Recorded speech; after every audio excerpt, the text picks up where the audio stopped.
Baik, assalamualaikum warahmatullahi wabarakatuh. Di sini saya ingin menerangkan yaitu mengenai apakah peran agama itu gagal dalam memberantas korupsi di Indonesia. Nah, ini adalah tugas PKN. Sebelumnya, perkenalkan nama saya Aziz Maulidin Hidayat. NIM saya 2530513018. Nah, sesuai dengan tema tersebut, yaitu apakah peran agama itu gagal dalam memberantas korupsi di Indonesia. Nah, saya akan jelaskan dulu dasar-dasarnya terlebih dahulu, lalu kita langsung ke pembahasannya. Oke, sebenarnya agama apapun itu, Islam, Kristen, apapun itu agamanya, itu mengajarkan kebaikan, mengajarkan bagaimana kita bersikap baik, bersikap sopan santun kepada orang lain. Namun, yang jadi problemnya adalah penganutnya, apapun itu agamanya. Nah, jika sebuah agama itu dilaksanakan dengan benar, tepat, dan tidak ada yang melanggarnya, maka tidak akan ada hukum, tidak ada kejahatan.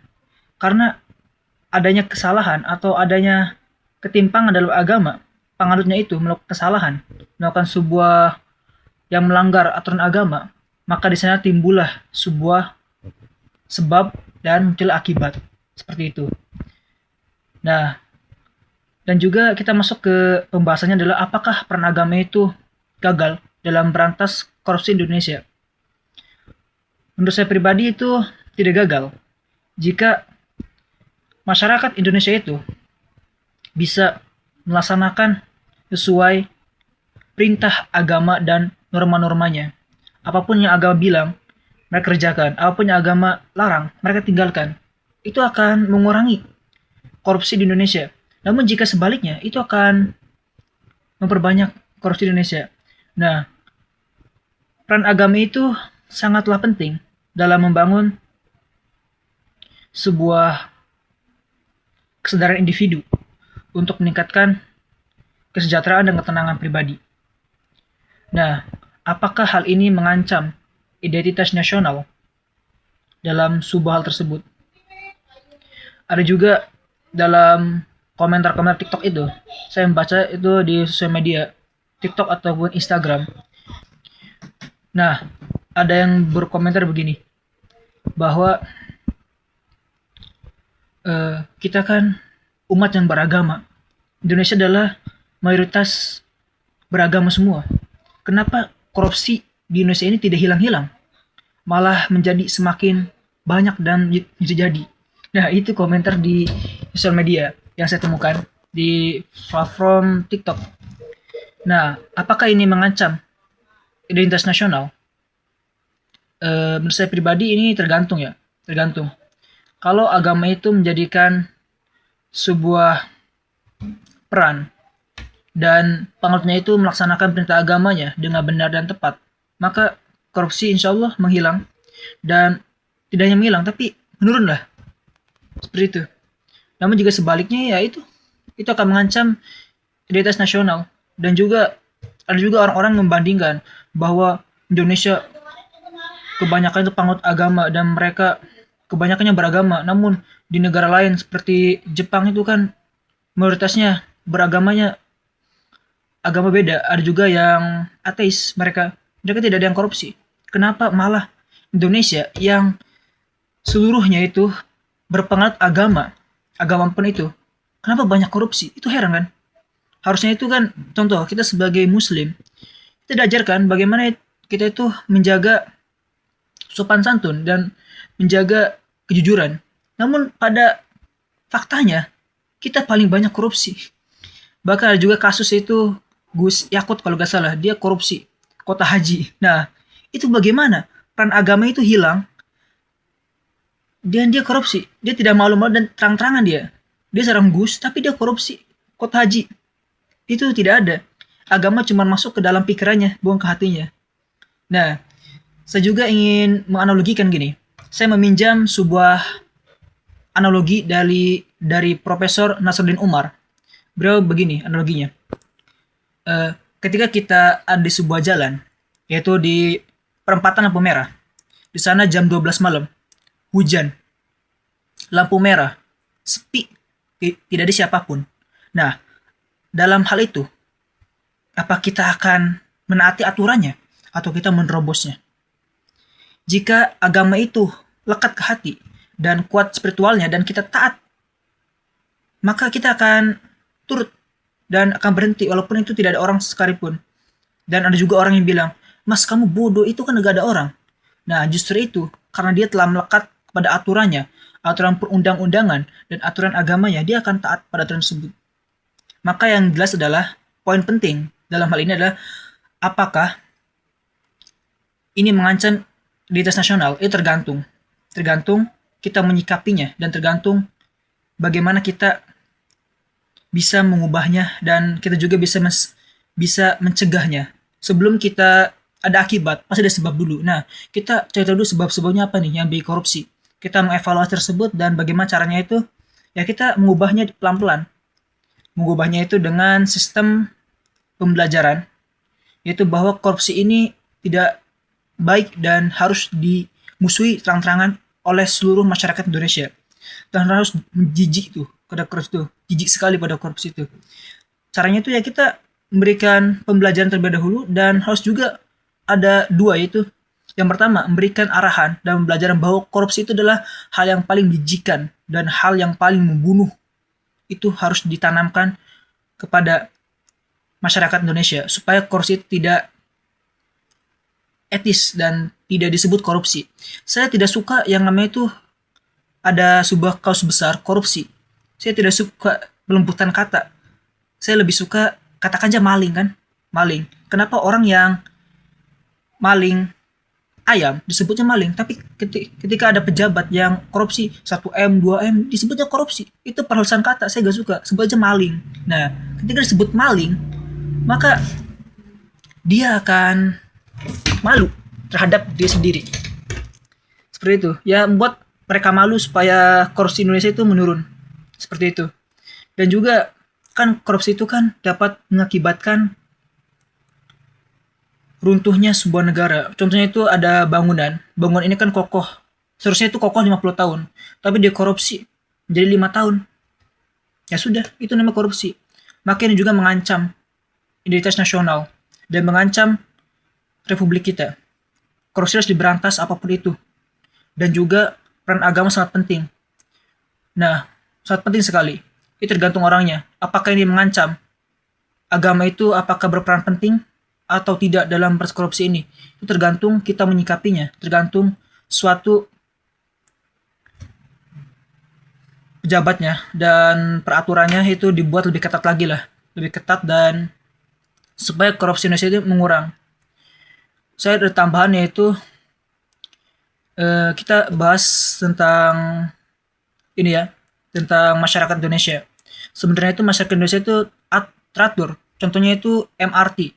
Nah, kan Indonesia itu dikenal sebagai masyarakat yang kurang teratur, suka merokok di jalan. Tapi ketika dia masuk MRT, ada aturannya jelas. Berhenti, rapih tuh. Rapih, tenang. Nah, ketika aturan sudah jelas dan sudah ketat dibuatnya, maka insya Allah korupsi itu tidak ada lagi. Dan juga korupsi bukan hanya hal besar. Korupsi itu dimulai dari hal-hal kecil. Kita mengambil hak orang lain, mengambil hak orang lain. Contohnya itu kita mengambil sendal di masjid milik orang lain. Itu hal kecil, itu korupsi namanya. Walaupun tidak besar, tapi itu korupsi. Mencegahnya adalah kita mencegah dari hal kecil terlebih dahulu, maka insya Allah korupsi akan menurun. Dan juga terterapkan bagaimana agama sangat penting dalam berantas korupsi. Jika penganutnya itu melaksanakan aturan dalam beragama tersebut. Seperti itu. Baik, saya cukup di sini. Kita akan lanjutkan diskusi lainnya tentang apakah peran agama ini penting dalam berantas korupsi di Indonesia. Dan apakah ini mengancam identitas nasional. Ini akan dibahas diskusi lagi dengan kelompok saya yang akan dijelaskan oleh para kelompok saya itu Regina, Meli, sama Padli kisahnya. Oke. Assalamualaikum warahmatullahi wabarakatuh. Kita simak ya penjelasan dari mereka. Assalamualaikum warahmatullahi wabarakatuh. Perkenalkan, saya Regina Siska Noviana dari jurusan Ilmu Al-Quran dan Tafsir Prodi Fakultas Usuluddin dan Adab UIN Siber Syekh Nurjati Cirebon. Baik, jadi di sini saya akan memaparkan hasil dari diskusi yang telah kami dapatkan dan dari beberapa konten-konten atau channel YouTube yang telah kami tonton. Jadi apa sih sebenarnya peran agama dalam pemberantasan korupsi? Apakah agama tersebut sebenarnya gagal ataukah tidak dalam melakukan pemberantasan korupsi itu? Oke, jadi gini, seperti yang kita tahu, sebuah agama itu tidak akan pernah mengajarkan sebuah keburukan gitu. Mau di dalam agama apapun itu, baik itu Kristen, Islam, Buddha, Hindu, Konghucu dan lain sebagainya, itu pasti mengajarkan tentang kebaikan. Yang mana setiap agama itu pasti mengharuskan atau mewajibkan umatnya untuk berbuat baik, seperti yang ada di dalam Al-Quran, itu fastabiqul khairat, berlomba-lomba dalam kebaikan, menyeru untuk berlomba-lomba kepada kebaikan. Itu pasti semuanya ada di dalam kitab suci masing-masing, di dalam keyakinannya masing-masing, itu pasti ada. Nah, adapun jika seseorang melakukan korupsi seperti di Indonesia ini ya, itu bukan karena si agama tersebut, akan tetapi personalnya masing-masing gitu. Jadi sebenarnya jika ada seseorang yang melakukan korupsi, entah itu berapa ratus juta, berapa ratus triliun bahkan, itu pasti karena personalnya. Nggak mungkin seseorang yang memiliki iman, yang benar-benar dia taat kepada agamanya, kepada Tuhannya, itu pasti melakukan hal seperti itu tuh sangat mustahil sekali. Apalagi seseorang yang tahu bahwa mengambil hak orang lain itu hukumannya sangat berat.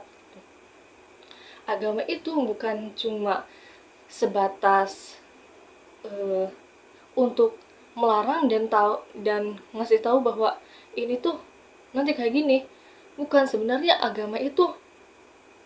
yang agama itu yang mewadahi semua manusia-manusia di muka bumi ini untuk berbuat dalam batas-batas tertentu gitu. Bukan berarti manusia tuh benar-benar terkekang, bukan, tetapi manusianya sendiri itu harus bisa memilah dan memilih mana yang memang itu hal-hal yang dilarang, dan mana yang memang hal itu tuh bisa mendapat keringanan dari sang pencipta gitu. Jadi agama tuh tidak mengekang manusia gitu. Hanya manusianya sendiri bagaimana cara menyikapi persoalan daripada hal-hal yang seperti itu gitu. Jadi kayak gini, sebuah agama itu jadi seperti ini. Saya mendapatkan analogi dari Bapak Nasaruddin Umar yang telah saya tonton di channel YouTube-nya, bahwa seseorang yang benar-benar memiliki iman di hatinya, itu bahkan ketika dia di lampu merah, walaupun di situ di jalanan tersebut itu hening, sepi gitu, tidak ada orang, kalau dia benar-benar taat, dia benar-benar tahu bahwa aturan itu ada, itu pasti tidak akan dia langgar. Mau sesepi apapun lalu lintas tersebut gitu, dia pasti berhenti. Jadi kita tuh sebagai manusia sebenarnya yang harus bisa untuk mengetahui batas-batas daripada manusia-manusia, batas daripada ajaran-ajaran dari yang kita yakini gitu. Kita juga harus bisa memilah dan memilih mana yang baik, mana yang buruk. Jadi agama tuh sebenarnya tidak gagal, tetapi personal daripada diri masing-masing gitu. Diri masing-masing setiap manusia yang memang pasti memiliki khilafnya pasti. Akan tetapi jika terus-menerus dilakukan, itu namanya bukan khilaf gitu. di Indonesia ini memang negara hukum, betul. Tuh, adanya hukum pasti agar manusia manusia itu tertata gitu. Tetapi hukum tidak akan bisa berjalan tanpa ada yang melanggarnya gitu. Nah, cuman ya untuk permasalahan korupsi ini sebenarnya itu sudah menjadi hal yang sangat apa ya? Sangat-sangat populer sekali di Indonesia ini terkait korupsi ini tuh. Entah itu korupsi yang dilakukan dari pejabat-pejabat tinggi, maksudnya orang-orang yang memiliki jabatan tinggi, ataupun bahkan sampai ke bawah-bawahnya, sampai ke perangkat-perangkat desanya, atau bahkan lebih bawahnya lagi itu dilakukan. Itu memang hal yang sangat populer, memang sangat-sangat populer di Indonesia ini. Nah, untuk itulah bagaimana sebenarnya agama itu dapat menahan uh, agar orang lain, agar manusia tuh bisa beberapa kali, jadi bisa berpikir berulang-ulang kali untuk tidak melakukan hal tersebut tuh bagaimana gitu. Nah, kembali lagi seperti yang saya ucapkan waktu tadi, pada manusianya. Menurut yang saya dapatkan itu seperti dari Bapak Nasaruddin Umar itu, etika moral seseorang itu tidak akan bisa dirubah kecuali orang itu memang mau untuk merubah dirinya sendiri. Jadi kita tuh penegak hukum gitu, ataupun agama yang memang sebagai reminder bagi para manusia di muka bumi ini tuh, kalau manusianya yang memang tidak bisa untuk diatur, nggak mau, yang maksudnya sangat bebal sekali terhadap nasihat-nasihat, apalagi yang hukuman-hukuman yang memang hanya, ya mungkin bisa dibilang bisa dibeli oleh uang, itu gimana para koruptor itu bakal jerak gitu jika hanya hukumannya itu segitu gitu. Seperti beberapa kasus yang sempat beberapa kali kita tahu tuh, yang beberapa triliun si orang itu tuh korupsi, yang mana hukumannya itu hanya beberapa tahun penjara saja, dan dendanya itu pun tidak sampai melebihi apa yang ia korupsikan gitu. Jadi si orang itu tuh pasti menganggap, ah ya udah, bisa bisa gue bayar gitu. Terus hukumannya juga ya, apalagi jika para penegak keadilannya itu memang tidak adil gitu. Yang keadilannya itu masih bisa dikurangi dengan materi, itu apalagi hal-hal seperti itu tuh sangat-sangat menjijikan kayaknya, bisa disebut seperti itu. Jadi kalau kita bisa berkaca dari negara-negara lain seperti RRC, RRC itu maksudnya, itu dulu pemerintahannya tuh sampai-sampai melakukan eh, hukuman mati terhadap para koruptor agar negaranya itu bisa kembali baik gitu. Sampai sekarang bahkan Cina itu maju, yang sangat maju, itu negara yang sangat benar-benar maju. Jadi apakah sebenarnya agama itu gagal ataukah tidak? Ya jelas tidak, agama itu ya tidak pernah gagal sama sekali jika dalam konsep korupsi, pemberantasan korupsi ini. Jadi yang gagal itu ya personalnya masing-masing. Jadi seperti itu kurang lebihnya. Jadi kesimpulannya adalah hukuman itu memang ada agar orang-orang yang terkena hukuman itu dapat membuat jera. Akan tetapi jika hukuman tersebut masih bisa untuk diringankan oleh hal-hal yang mereka punya seperti materi, contohnya maksudnya uang, kita jadi para koruptor tuh pasti bakal menganggap ya udah nanti bisa aku bayar gitu.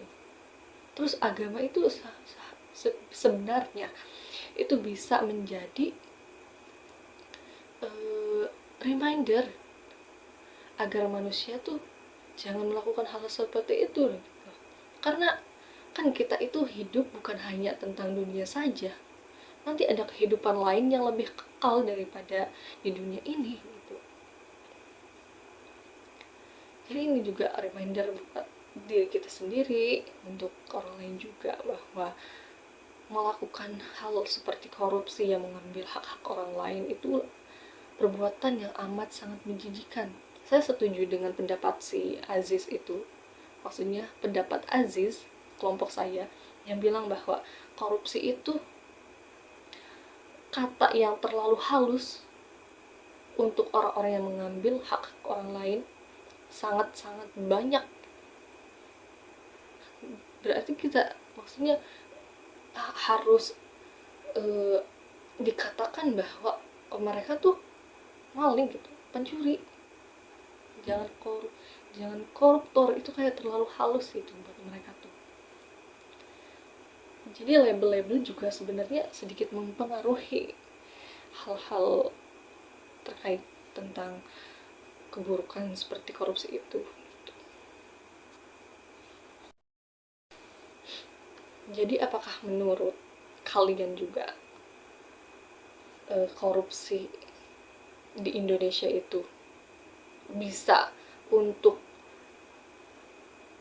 sedikit dikurangi, maksudnya sedikit mengurang tingkat korupsian itu, ataukah memang suatu hal yang sangat-sangat sulit sekali diubahnya untuk di Indonesia ini? Walaupun Indonesia negara yang mayoritasnya beragama, yang berbeda dengan negara-negara lain yang mungkin ada saja yang tidak menganut keyakinan sama sekali, tetapi lebih teratur gitu. Nah, menurut pendapat saya pribadi sih, korupsi itu sih kebiasaan buruk seperti itu tuh ya sebenarnya bisa orang seluruh, maksudnya di Indonesia tuh korupsi itu sebenarnya bisa untuk diturunkan, akan tetapi bagaimana sih agar cara agar orang-orang tuh bisa sadar gitu sebelum dia melakukan hal tersebut.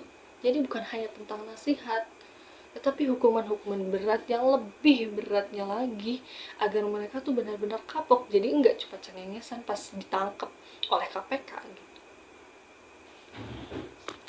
ya, kurang lebih seperti itu. Untuk lebih rincinya lagi boleh didiskusikan kembali. Wassalamualaikum warahmatullahi wabarakatuh. Bye.